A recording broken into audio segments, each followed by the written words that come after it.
Tired of being tired, burnt out because the service you are provided is not generating you energy? I sure am and was. Today, I have guest host Wendy Brookhouse. She will ask me about transitioning objective engineering. Wendy Brookhouse is a founder of Black Star Wealth, is a financial planner, pseudo CFO, money coach, and an expert in building wealth for entrepreneurs. Wendy, welcome back again. And I'm looking forward to this conversation because we've had this conversation a few times over the last at least 5 years by the sounds of it. But this year it really came to head. Yes. And I know you said you had a lot of questions for me around this. So this is your episode. So you just go away and take it away. Well, Andre, I first off want to preface this interview with, I think that sometimes once we have this track with our business, we sometimes don't think we should ever let it go or change. Yeah. And Yeah. I think that's a mindset that I want to hopefully help people with that decision through your example, and also just talk about what you were thinking about and as you went through this, right? So, because also making a decision in fatigue, I don't think is the best. No. It has to be more than just being tired. In what way? In the sense of, I guess when I'm tired, when I'm physically tired, I will sometimes go, am I making this decision today because I'm tired? But you've been thinking about this for quite some time. So Okay. So we're not making a snap decision or an impulsive yeah, decisions you're exactly. referring to. Yeah. Yeah, Gotcha. it's Yeah. it's it's rooted in this isn't working anymore versus I'm tired. So, which could be together, but at the same time being aware of that nuance. Well, So, that nuance is I was um annoyed with it.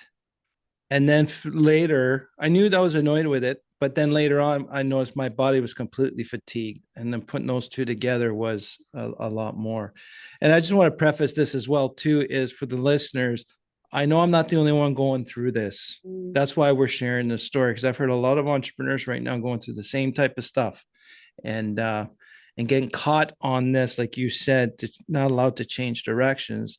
It's a lot of subconscious that goes on with that too. So not just that the absolutely. fact it's shit happens. Well, and what was exciting at one point may not be exciting anymore, and understanding, hey, is this the right time to make that pivot? So, why don't you give us a little bit? You're shifting what you're doing with objective engineering now. Where are you going with the company now? Um, I'm I'm not pivoting because I'm Okay. not going to something new. I'm Okay. going back to what it was, what I was. So I had a Jade Engineers, just another damn engineer, where I did a lot of niche market type of stuff. Then I lost that with that bad partnership I've talked about numerous times. And then my old team came back and we created objective engineering. But what they wanted to do is do more of new construction, design, build of structural engineering, which is when I found out what time was not fun for me because those projects take more than 2 weeks to do. They could take months, can take years. And just saying that already, I'm getting cringy. Yep. And it's a commodity type service. No one appreciates it. It's bet it's kind of odd that we got the highest liability on a construction site, but we're the lowest paid of all trades and other engineering disciplines on the site. And it doesn't really feed my, you know, taking care of problem solving, when the shitstorm navigators another best habit I have and that I'm good at. It just doesn't. But the thing is, I really always enjoyed work equipment, Mm. compliance of that kind of stuff, and weird stuff that happens on job sites. So now I'm looking at these projects. Like this year, I had no choice. I had to complete the projects, Yes. the Exodusing Three Musketeers were doing. So, because in the construction field, if you don't do the job that's if I delay the project in any way, construction, especially once it's in construction phase, I Mm. can get sued, even though I had justification to walk away. So I was in survival mode for a long time. But that type of work does not bring me inner energy. And if anything, it drains it Mm. stupendously. And to try to keep up with that was very hard. And it's not fair to the team that you're always frustrated because they think it's them, but it's actually the work. So now what it is I'm now changing. I'm going back to my unique ability, the type of work I'm doing, I want to do, and with the equipment and the niche markets that I enjoyed before. But unfortunately, does not require a lot of people right now, because after 25 years of experience, I'm just going to go straight to consulting. No more chasing jobs. So where I can sit there, I just had two of them recently. Just sat there and I talked to another engineer, another manufacturer's engineering department, how to look at things differently so they can build a better product. Just sit there with compliance to mobile crane regulations. Um, People are now coming to me, and I think because the world, I think technology in the world has caught up to me where people are willing to pay for this consulting. And but the other thing, I never had time to chase this stuff because I was always taking care of the jobs. There weren't projects or anything that, and so now I have more free time to chase those will be more fun, higher value, charge more for my time for it. And plus, in my experience, I'm able to get to the solution quicker, and that's where the value is. And then also to double down on the impulsive thinker and create more content to help the high achieving ADHD entrepreneur better understand themselves. And at the same time, I'm figuring me out too through this process as well, but also create content in the engineering world, because a lot of stuff that I do is not taught in school. There's nothing written about it. I figured it out over the last 25 years. So now I want to start becoming a resource for other engineers as well. But I need time to do it and be in the area where it brings me energy. Like I'm already feeling pumped up because I'm talking about it. Yeah, gosh, yes, it's so great. Now, when I listen to you tell your story, it feels like you may have lost sight of your unique ability when there was the team around and all of a sudden the team had maybe a different direction they wanted to go. I put their needs ahead of mine. Yeah, Number that's what I'm one. feeling, right? So the lesson there is true to yourself and build team, I guess, around you that shares your ultimate vision of how it works or what you want to do. How do you what boundaries, what fail safes do you put in place so that this doesn't happen again? Well, I'm writing down the new conditions. When the Three Musketeers left there earlier in the year, I wrote down immediately what has to stay the same, which Okay. was health. I did pretty good. It's dropped off in the last few months, but I wrote down these non-negotiables. And what I need to do is write. Well, yeah, I have to write down because it's still in my head. That's part of the problem. I'm going to write down the non-negotiables, the type of work I'm going to do, and the type of clients. Like right now, I've already picked. Just with my top 5 clients, that's all I need right now. We did a lot for them for the structural aspect, but I know I can still keep them as clients, but only deal at the high level stuff and then help them find the right people to do the rest. And I'm getting really good feedback from them already. Good. That's about time, or that's all we really need you for. So we get it. No problem. But plan it out, set goals, and then write it down and have my admin and keep me accountable for it, and then share it. So you mentioned clients, you mentioned personal life. What about building team? What are the non-negotiables around as you expand or build more team if you do? So I've got the team for tactical breakthroughs, or the impulsive thinker. Yes. And because I got someone who I make it up, I got someone who can make it real, and I got someone who can make it recur. So that's a great circular trifecta for that. And it's great because I'm going to build content. I got someone, here's the content, they fix it and it gets published.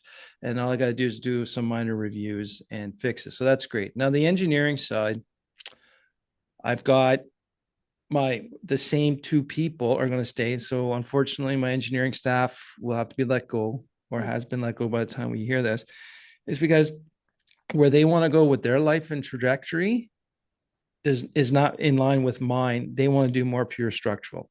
Yeah. And at the same time, the stuff that I'm doing is only can be trained by me, not a book or course. So I don't want to be doing crane inspections anymore and get in the dirt. Like it takes a couple of years to train people properly. So the engineering side is just going to be me, and I've already got relationships and collaborations set up with other firms to do certain things for me as I need them. Now, for an engineering team, if we'll have someone down the road online, possibly I got some ideas and platforms I want to create for engineering within the wheelhouse the wheelhouse that I'm taking, that I'm going to take back and have more fun. Um, but that's to be determined later. Okay. But right now, the work I am doing can also utilize my existing team are the ones who make it recur and make it real. What did, when you were made the decision, Andre, like I often find we struggle with some decisions sometimes because they're big. That was a big decision. But then you already talked about how much lighter you feel. Do you think that's a good indication of that it's the right decision? Oh yeah, um, I'm scared shitless. I'm going to be honest because I'm going Yes. to be taking a dip in revenue. The guaranteed revenue that I have right now, like right now, I'm saying no to projects. Right, that's tough. I know it's going to work, but there's still fear there, and I think that's healthy.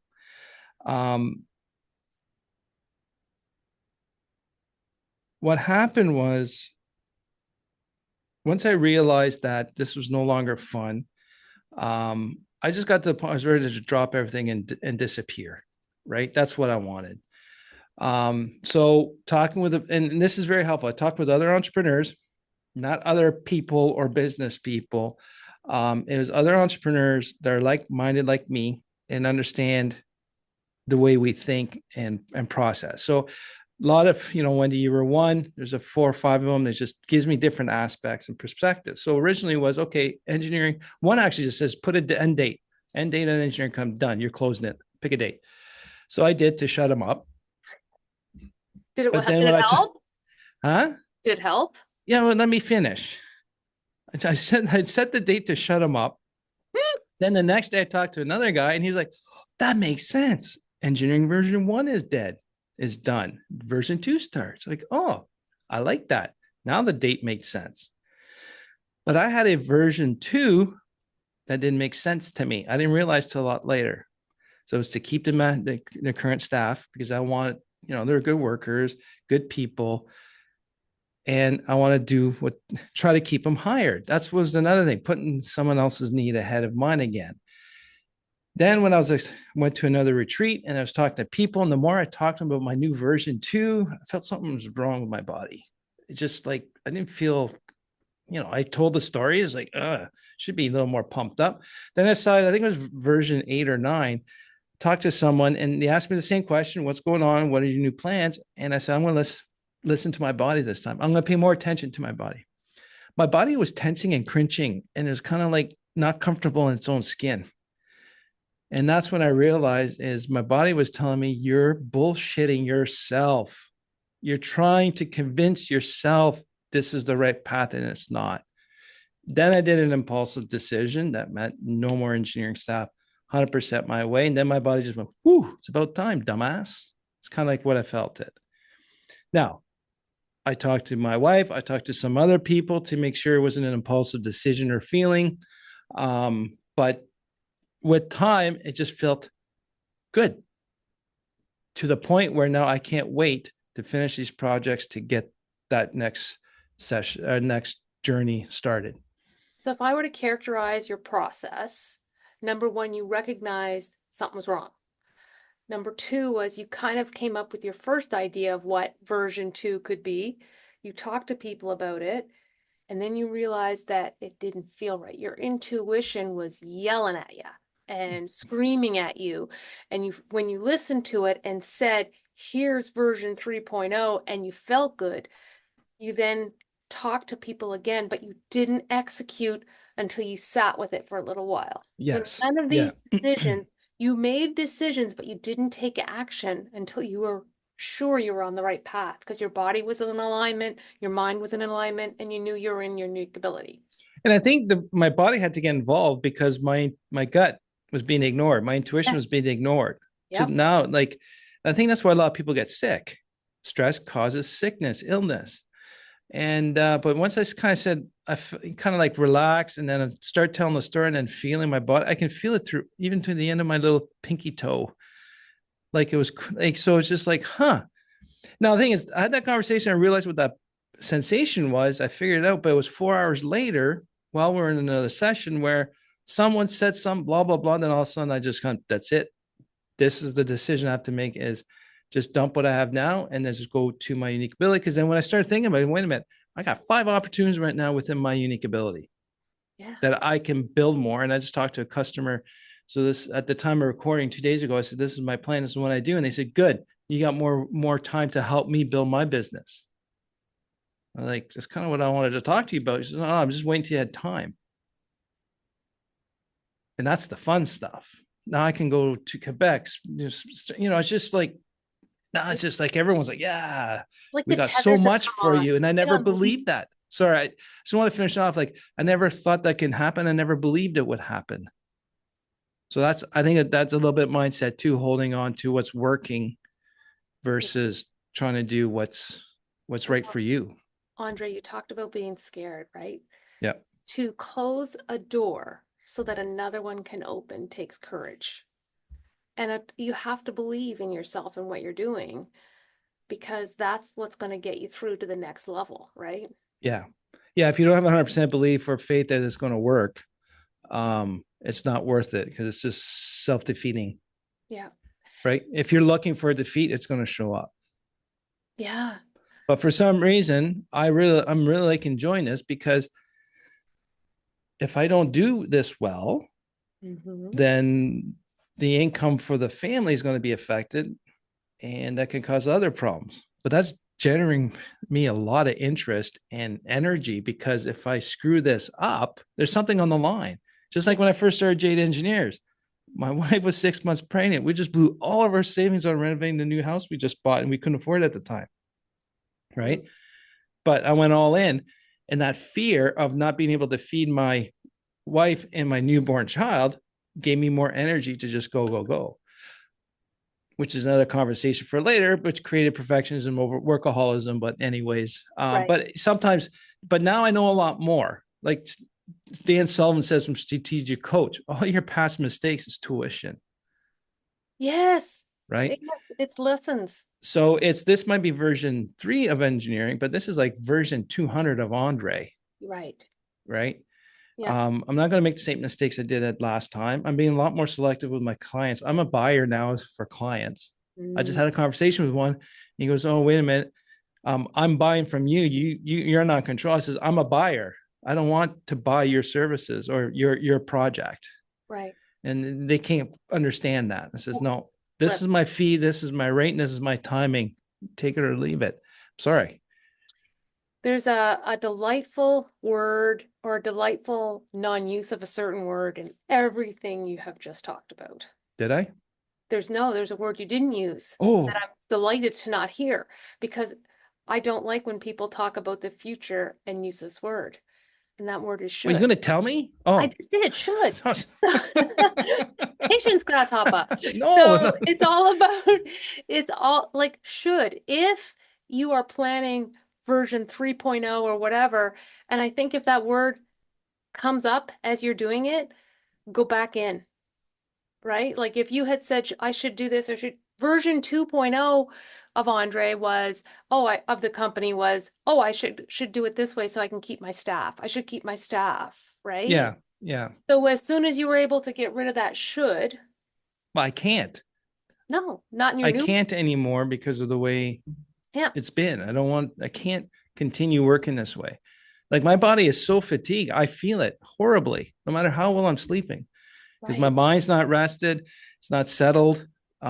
It's better, but now I just got to get these projects done so I can move on to the next and have more attention in it. Like for the impulsive thinker and version, well, you've been calling 3.0. I like that.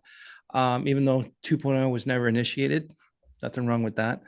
It shows the trends. I like leaving too, so because it's a lesson.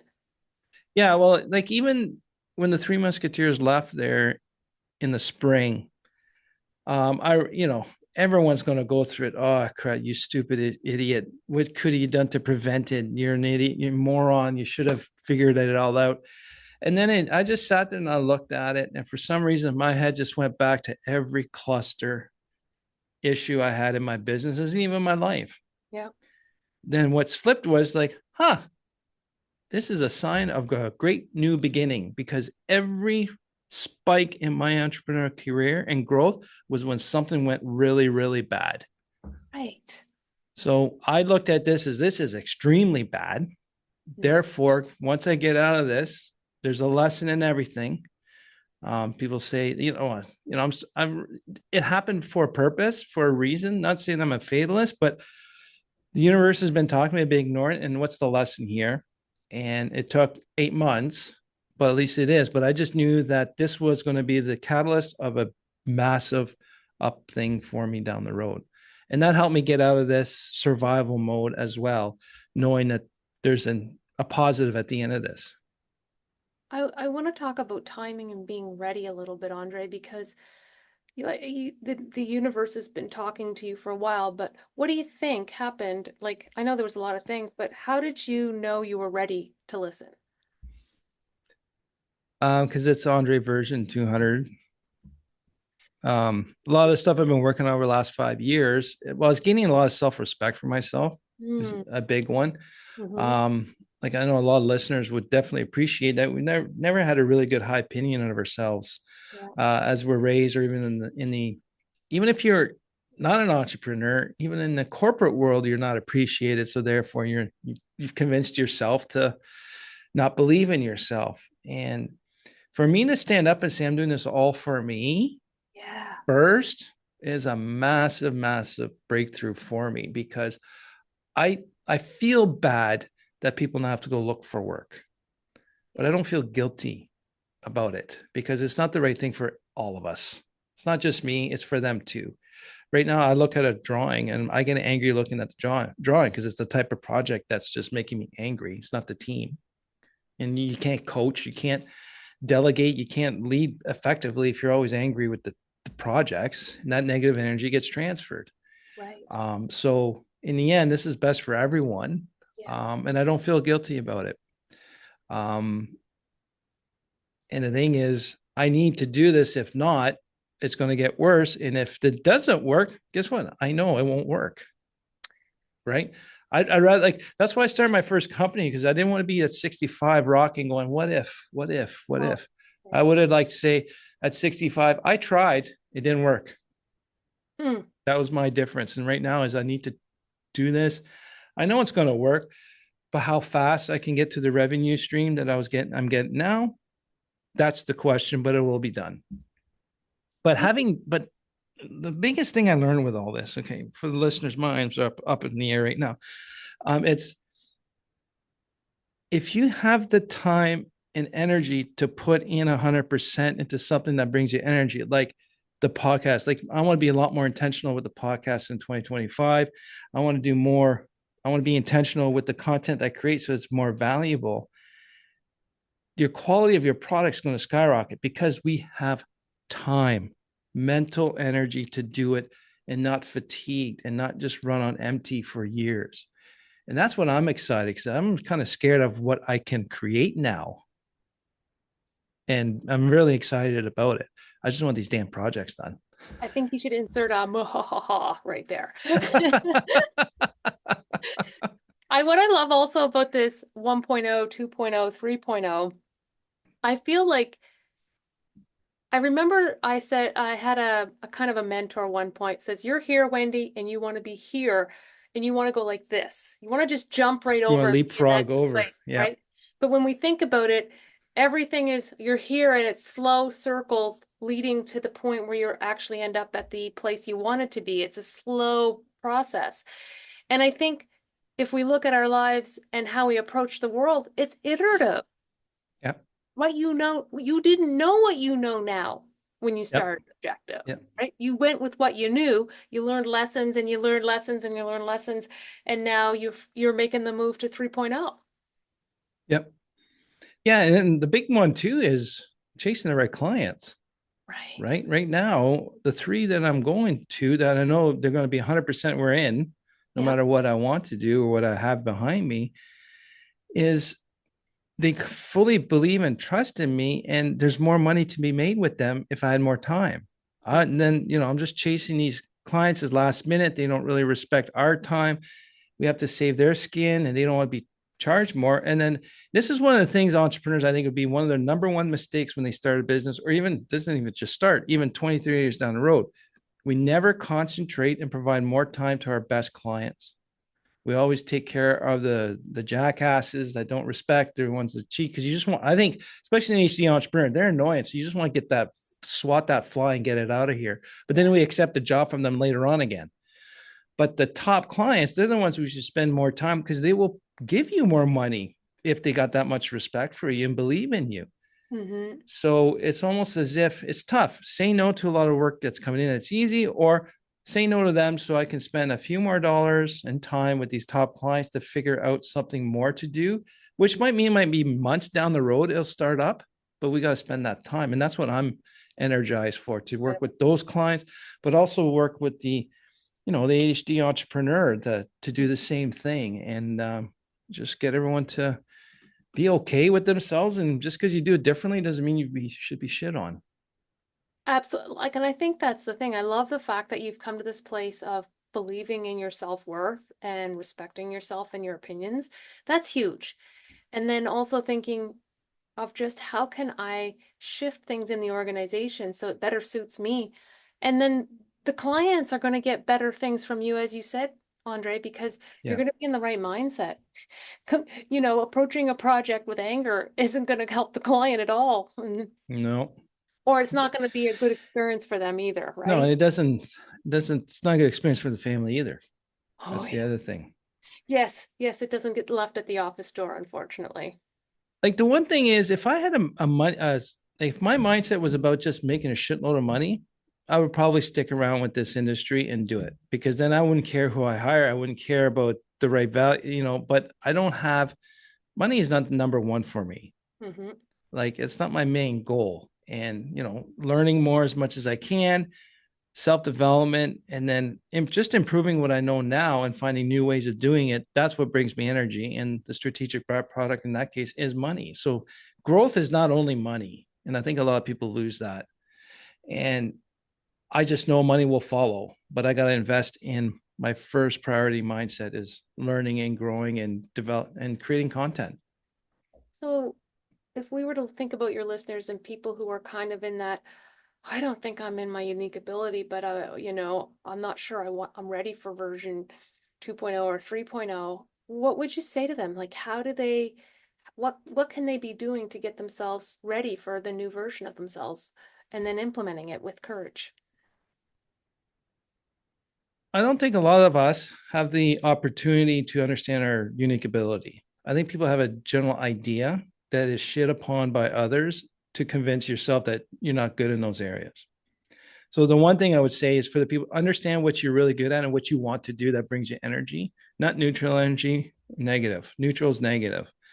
That brings you energy you can do all day. So understand that first and see how you can apply that to your current situation. If you got a team, can you rearrange things, how things are done? Do you have to be the one doing it all, or can you hire? Could be one thing. But for us, like what we're talking about today, is I'm doing a complete change of direction of the engineering company so I can do something else as well. And for me to get more time, I had to stick with what I know best and I can do quickly. And then my net value is higher. So with less time, more money. 10 years ago, there's no way I would have thought this way because of my financial mindset, money mindset. Mhm. You're every hour you spend, blah, blah, blah. But now it's like, why can't I sit here for 2 hours and charge $5,000, especially if it saves them millions, right? Right, So, but the thing is, I took 25 years to get to this point that I can spend 2 hours, because 10 years ago, 15 years ago, it would take me 10, right. right? So this is where what I know can get you a solution quicker. That's my value. And if you get it, you'll pay it. If you don't get it, you don't care. So I'm not going to buy your opportunity for a project for me on this. But you got to think this through and talk to other colleagues, or not colleagues, but friends that's got the same mindset and experience as you, entrepreneur or corporate, and make sure you got to create a plan and an action plan. Like for me, I'm going through a budget. I haven't really done that ever, but it also helps me figure out how much revenue I need, how much time I have to spend in engineering, how much time I can get away with developing content to build a client base with the impulsive thinker. So you gotta, it's not the time now to be the true ADHD entrepreneur, quick start and just go and see what happens. Maybe when I was 27, wasn't a lot on the line in a way compared to now. I got two grown kids that are going to go to school soon. We want to do different things. We live in a bigger house. So it's not like, hey, if I don't make it, then I just lose one house. This one here, I can lose a lot of different things. So you got to be a little smarter and conscious, but talking to other people is key so that you're not being rushed. Because I've had a lot of people challenge that my thinking. No, you're not thinking this properly. You got, these people have to come push back on you, and that's important. You need someone who will push back on you, not just say, "Oh, that's a great idea. You go for it, buddy." Right? They're nice to have every once in a while, but something like this. But in the end, you need to have complete ownership of yourself and respect of yourself to do this and put yourself first. And I think that's the biggest thing. If you're going to do it to try and impress others, it's not going to work. Yeah. Yeah. Rooting, excuse me, rooting it in what feels right for you is probably maybe your best lesson. Yeah. This effort you're going through. So what are the three things you got out of this today? The three things. One is you have to, depending on how you process information, Andre, like you're a verbal thinker to some degree. Mm-hmm. So you talked to it out loud to a number of people, and then you allowed them to reframe it for you if necessary, or to challenge you. So it wasn't, hey, here's my idea, and if you don't say yes, then I'm not talking to you. It was more of, I really do want your feedback. I really do want your lived experience, and you listened to it. And the third thing is, I think, is you gave it time and space. Yeah. Before you executed, so that it was almost like a check and balance. A week later, does this still feel right? It's a little bit like if I'm shopping and I find something and I wait a week to make sure that I still really, really want it. Giving yourself that space to make sure you really, really want it. And then I think the fourth thing I took away, Andre, so I'm breaking your rules already, is you're doing the math and being responsible and understanding how are you going to replace your current income. And it may not be right away, so you've built yourself a runway, but now you know exactly what you have to do to get where back you want to get to. Yeah. That's what I took away from your interview. No, yeah, that's good. I appreciate it because I got a lot more clarity on myself on the process I did to get to here. And transitioning your company to suit your unique ability and interest is the only way to lead a fulfilling life. And you, the listener, are you due for a company transition or a personal transition? And there's nothing wrong with you transitioning, because in the end, if you're not happy, no one's happy, and you got to chase the work that it brings you energy. And for me, it's not engineering in this traditional sense. I might seem conceited here, but I figured out everything that needs to be figured out in this field. And I'm tired of trying to figure out that there's nothing to figure out anymore. So now I find a little more direction. I've always been about helping the people, about the person, not necessarily the company. I've always helped achieve everyone else's goal with my engineering skills on the job site. So when I'm saying that, I'm not an engineer. I'm just a person who's helping other people build their strengths and unique ability and help them augment that. And that's what I'm doing right now with the Impulsive Thinker. So understanding, I just to answer your other question, Wendy, to understand or to figure out the next step is understanding how you serve people. Like for some people, I'm an engineer, this is what I do, and that's fine. But for me, it was never about engineering. It was about getting other people's strengths augmented based on my skills to make them look better and achieve their goals. And I can do that in any industry. And now I want to try something else. Yeah. That's awesome, Andre. Thanks for sharing that journey with us, because I think, as you said, there's a lot of people in this place, and hopefully this will be the start of their conversation if that's what they're ready to do. And you know what? Conversation is the first step. So thanks again, Wendy, for forcing me to do this. It was a great conversation. Pleasantly pushed me towards it. I truly value our friendship. So I thank you as well. And to you, the listener, thanks again for learning with me, and we'll talk to you soon.